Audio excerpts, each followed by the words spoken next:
Muito obrigado, Sr. Presidente, senhoras e senhores deputados. As minhas palavras são naturalmente para os signatários da petição, sejam os cidadãos que subscreveram a petição, sejam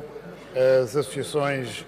de doentes que apoiaram e também subscreveram esta petição. Eu julgo que é reconhecido por todos nós e, de uma forma geral, na sociedade portuguesa, que os portadores de doenças crónicas constituem um segmento mais frágil, mais sensível, mais vulnerável de todos os cidadãos em dificuldades e que todos nós não desconhecemos que os impactos da crise social são particularmente sentidos por estes setores mais vulneráveis, nomeadamente, como referi, os portadores de doença crónica. Acresce a isto que as medidas recentemente tomadas pelo Governo agravam no domínio do acesso aos serviços, seja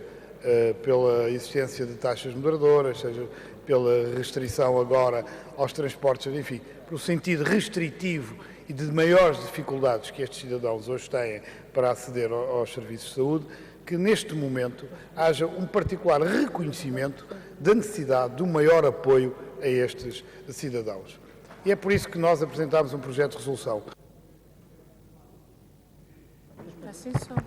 Já está. Reconhecendo, por um lado, que a Assembleia não tem competências nem atribuições, não é sua responsabilidade, não temos condições para elaborar um estatuto da doença crónica, do portador da doença crónica. Isso é uma competência e uma responsabilidade do Governo, mas julgo que todos nós, todos os grupos parlamentares, deveriam exatamente, por um lado, sinalizar a importância de o fazer e, por outro lado, responsabilizar o Governo para rapidamente implementar um estatuto da doença e do doente crónico. É evidente, do nosso ponto de vista, isso podemos discutir, seguramente não estaremos todos de acordo, um estatuto que deve consagrar não apenas as questões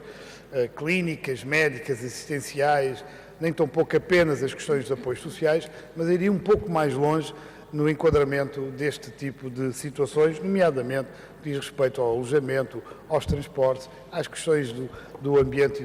e da situação laboral, enfim, há um conjunto de outras matérias que estão envolvidas.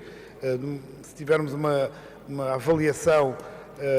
mais moderna, mais ampla do que são as doenças crónicas atualmente, julgo que devemos ir para trabalhar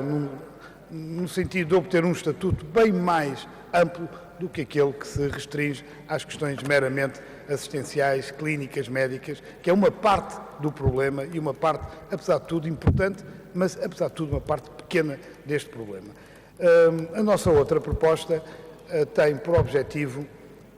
para além de sinalizar a importância desse estatuto, darmos um passo concreto no reconhecimento de uma situação particular, mas que afeta milhares de portugueses e as respectivas famílias. Eu refiro-me aos portadores de doenças raras, chamadas raríssimas, que são uma situação muito particular, mas que merece por parte, enfim, do Estado, do Governo, das instituições públicas, um apoio diferenciado, seguramente diferente daquele que é prestado ao conjunto dos outros doentes ou de outros portadores de outro tipo de doenças. Estas doenças são, como o seu próprio nome diz, muito raras, atingem, enfim, um segmento muito pequeno da sociedade portuguesa, mas vivem com muitas mais dificuldades que qualquer outra cidadão, e nomeadamente cidadãos portadores de outro tipo de doenças. Nós propomos que se consagre na lei um direito que,